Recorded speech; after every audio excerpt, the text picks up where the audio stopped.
So pakinggan natin guys yung kanyang RPM.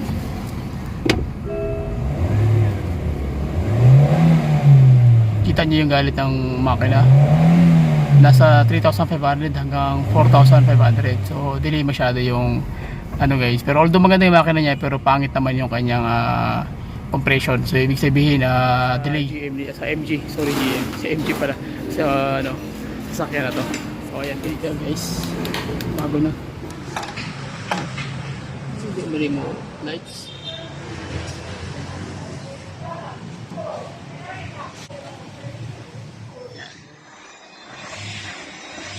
Lakas na oh.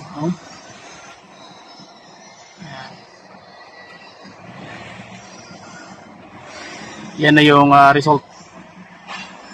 Mararamdaman nyo yung bigat ng RPM. Mapagpalang araw, another client na naman tayo na MG o Morris Garage. So ang problema is mahina na yung hatak tsaka sobrang throttle delay. So ang gagawin natin is dahil bago ito, so mag-change oil lang tayo guys. So i-recover natin kung paano natin babalik yung kanyang puwersa, yung hatak ng makina into original na lakas na 1,500 to 2,000 RPM. Magalit na yung makina. So nakita nyo naman guys sa ating intro na low power. So walang compression at walang mahina yung hatak. Sobrang taas ng RPM, 4,500. So let's go. Let's start. Let's do it. Pasok. Okay, so ayan guys, makikita nyo bagong-bago pa talaga sariwa. Nasa 7,000 km pa lang yung tinakbo ng engine. So ang gagawin natin, punta tayo sa dashboard, check natin yung RPM actual para marinig natin yung kung ano yung galit ng makina, bakit nagiging lagging at throttle delay. So tara, let's go. So pakinggan natin guys yung kanyang RPM.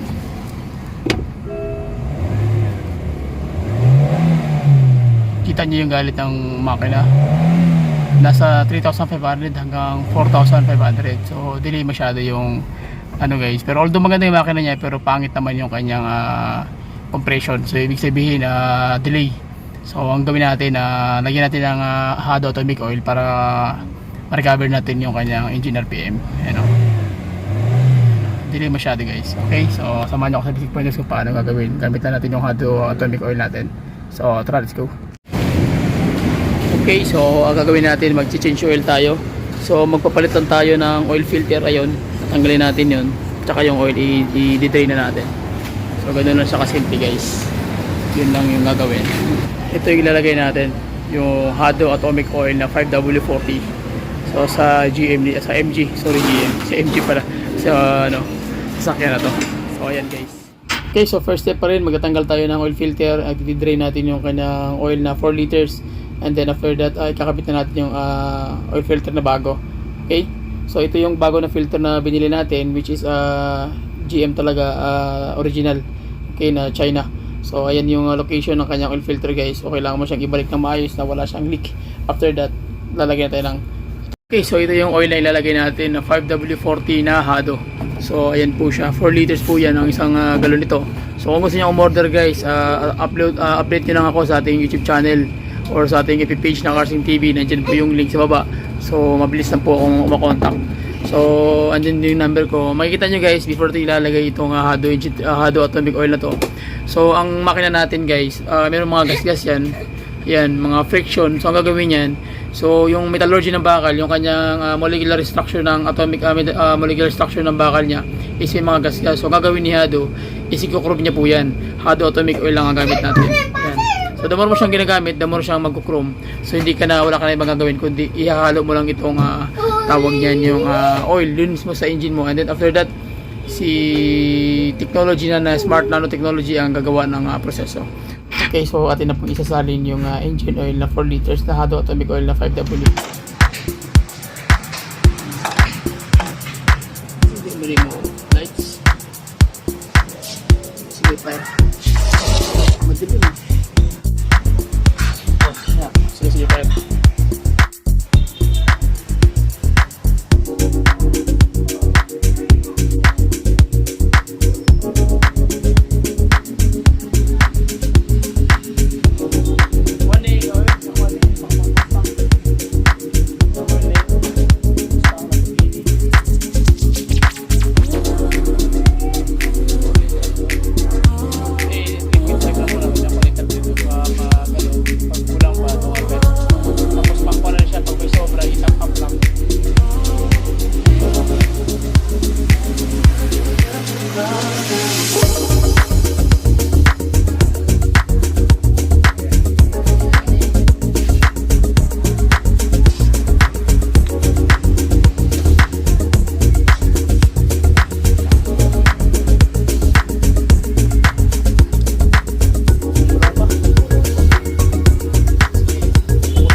after natin mag-refill ng oil, so diretso na tayo sa dashboard. Okay, so basic pointers pa rin guys, mag-start kayo ng makina after yung change oil, especially sa mga bagong unit tulad nito. So nagtanggal kami ng battery ng terminal, so kailangan mo siyang i-calibrate para mag-relearn o mag-reset siya automatic sa kanyang system ng ECM bago mo i-start yung makina after yung mag-change oil. So tandaan niyo po yan, basic pointers na po yun, pero importante po yan para hindi magkamali, kasi kung magkamali medyo masakit na sa ulo. Okay, so balik tayo guys, pinandar namin yung makina. Magiging result ng idling niya. So na wala kang ibang ginawa, naglagay ka lang ng Hado atomic oil at mismo yung technology na ang kusang magre-recover doon sa kanyang loob ng surface ng bakal. Okay, so habang nag-idle guys, pinapaliwanag ko lang sa inyo kung ano yung possible na mangyari after ng mga ilang minutes nating aantay. So pakinggan natin guys yung kanyang makina. So tara, let's go. Yan o, tingnan nyo yung RPM. Bigat na yung RPM, di ba? Pansin nyo, lakas na yung sipa ng makina. So ibig sabihin, hindi na siya delay. Start pa natin guys, pero mararamdaman nyo yung under ng engine. Tsaka yung amoy ng usok ng makina, mabango. Yan. Lakas na oh.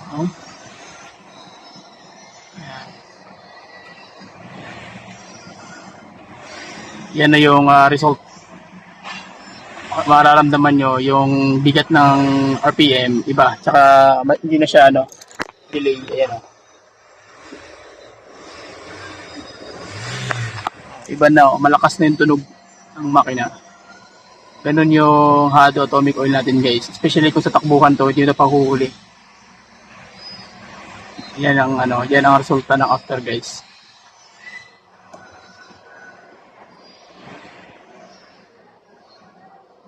Lalo pag pinapaandar mo yung matagal at ginagamit mo, mas lalo siyang nalakas yung kanyang compression.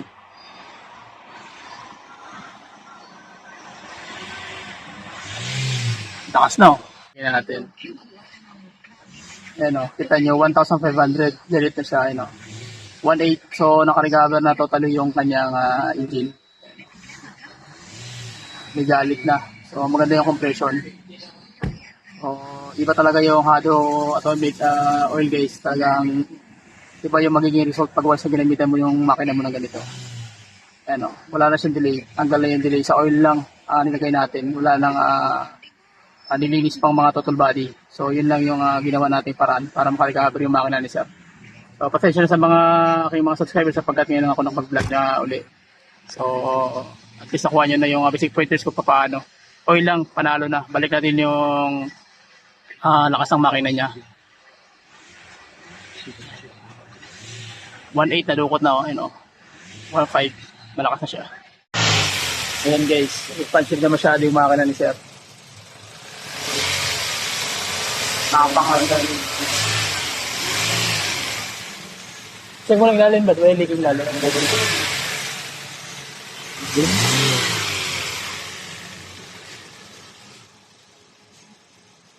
Ganda ng makina. Kita nyo 1,500 direct na siya 1.8, so naka-recover na totally yung kanyang engine. May galit na, so maganda yung compression. So iba talaga yung Hado atomic oil guys. Talagang iba yung magiging result pag once na ginamitan mo yung makina mo na ganito. Wala na siyang delay. Tanggal na yung delay. Sa oil lang nilagay natin. Wala nang nilinis pang mga total body. So yun lang yung ginawa nating paraan para makarecover yung makina ni sir. So pasensya na sa aking mga subscribers sapagkat ngayon lang ako nag-vlog na uli. So at least nakuha nyo na yung basic pointers ko paano. Oil lang, panalo na. Balik natin yung lakas ng makina niya. 1.8 na dukot na 1.5 malakas na siya. Okay, so yun lang. Please subscribe to YouTube channel. Bye bye and God bless. See you. Okay. So ayun na guys, salamat. Thank you. Alright, alright, alright. Okay, okay, okay. Alright, alright, alright.